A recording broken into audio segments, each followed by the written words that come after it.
Okay, magluluto naman tayo ngayon ng pink salmon. Ayan, pink na pink mga idol. Oh. Pink na pink siya. Piprito ko lang. Nilagyan ko lang siya ng lemon. Lagyan mo lang ng lemon, konti. Bago nyo iprito. Bay, nalagyan na ng lemon to eh. Dagdagan lang natin bago natin iprito. Tapos siya, painit lang kayo ng kawali.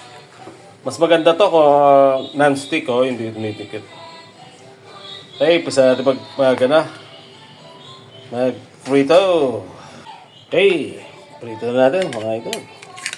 Medyo nalagay ko sa rep kasi kanina. Iyan dalawa lang muna prito natin. Kaya medyo mainit ng kawali. Kailangan yung takip, matalsik. Agad mo natin takip para makuha siya. Balikan natin siya after mga 5 minutes. Hindi naman kailangan pirito yan eh. Mas masarap yan, medyo may pagkahapok lang. Sundan pa natin yung isa. Okay, lagyan pa natin ng konting asin mga idol. Bago natin pirito ng ito. Sabay natin yung pangalawa natin. Kasi tumatalsik siya. Mahirap magprito pag ganyang matalsik yung Iyan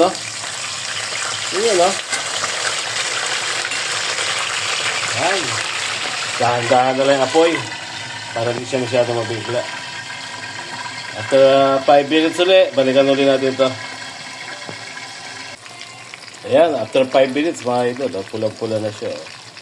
Kasi na siya eh. Hindi siya ganun dapat kainit. Dahan-dahan nyo lang iprito. Mas maganda kung sa non-stick nyo siya baliktad naman natin itong isa.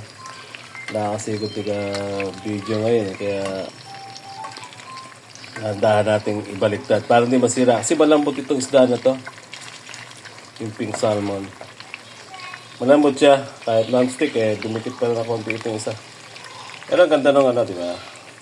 Sarap yan at may sausawa kayong kalamansi na may siling, may patis. Yan. Tapos lang din yan, 5 minutes lang yan, ganyan na.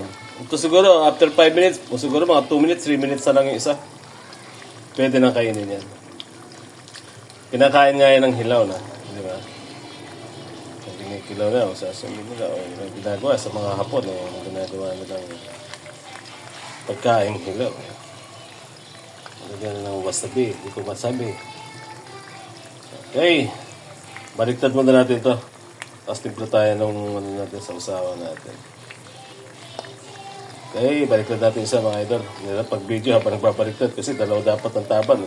Isa sa kawali, isa sa sandok. Okay. Paluto na yung ating pink salmon. Pwede na tayong kumain. Sarap nito na pulutan. Ulam na, pulutan pa. Hindi tayo mag-ride ngayon. Puro luto-luto muna tayo, mga lodi, mga idol, mga bro. Tanguin muna natin. Ngayon sa plato, tingnan tayo kalamansi.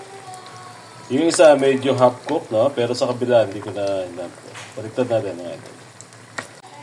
Ayan, hanguin natin. Kain na tayo, mga lodi. Ayan, pulang-pula, Di ba? Yan Sarap yan. Dalawa lang muna yung ating tinirang pirituhin para matry muna natin kung perfect yung dami ng kalamansi na nilagay ko at saka patis. Mas asin. Kung gusto nyo, kung wala kay patis, asin. Okay, kain na tayo. Like and subscribe. Pink salmon. Prito. Nilagyan lang natin lemon, Wala pa tayong ride, kaya luto-luto muna tayo mga lodi.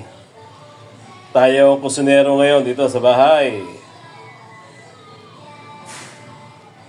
Kain na.